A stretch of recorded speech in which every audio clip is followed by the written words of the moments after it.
Bonjour à tous, j'espère que vous allez bien. On se retrouve aujourd'hui pour la recette de la glace au citron sans sorbetière.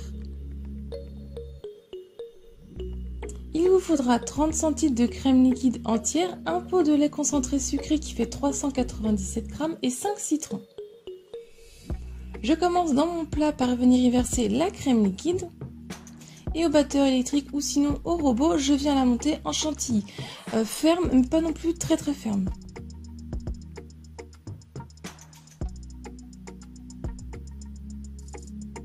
Une fois qu'elle est suffisamment ferme, j'arrête de mélanger.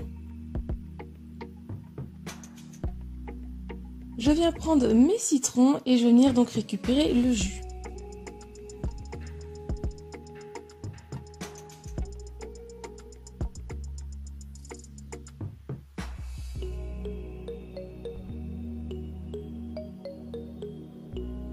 Ensuite, dans mon lait concentré sucré, je viens ajouter le zeste de 2 citrons. Donc c'est pas obligatoire, mais ça apporte un petit peu plus de peps à la glace.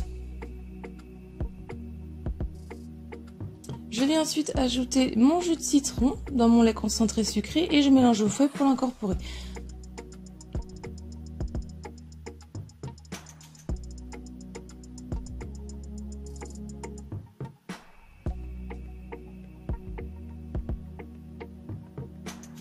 Ensuite, je viens ajouter en plusieurs fois, en petite quantité, le lait concentré dans ma chantilly et avec la maryse, je viens mélanger délicatement pour l'incorporer. Donc vous allez voir, vous allez obtenir un mélange qui va venir assez liquide, mais qui reste quand même un peu mousseux.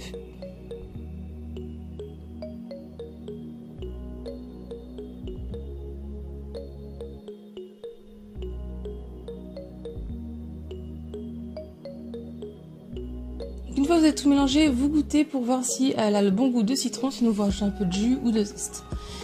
Ensuite, une fois tout bien mélangé, on va venir la mettre dans un tupperware, donc dans une boîte hermétique, ou sinon dans une ancienne boîte à glace. Moi, c'est ce que j'ai fait, j'ai pris une ancienne boîte à glace, je l'ai bien fermée pour pas qu'il y ait de l'eau du congélateur qui se mette dedans. Et ensuite, elle part 6 à 7 heures au congélateur ou toute une nuit, c'est l'idéal. Pour ma part, le lendemain, ma glace avait bien pris. Je la mets ma cuillère ou votre cuillère à glace dans de l'eau chaude avant de prendre de la glace. Et ensuite, vous pouvez venir vous servir des coupelles de glace.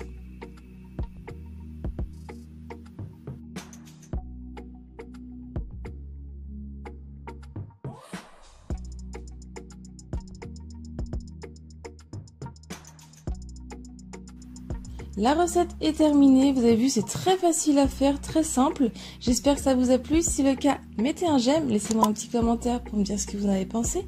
Partagez aussi la recette un maximum autour de vous. Si vous la reproduisez, j'ai hâte de voir vos photos sur un de mes réseaux sociaux. Si ce n'est pas encore fait, pensez à vous abonner et aussi activer la petite cloche pour ne pas louper la prochaine recette. Si vous voulez avoir d'autres recettes, je vous laisse cliquer sur le côté. Et moi, je vous dis à très vite. Bye!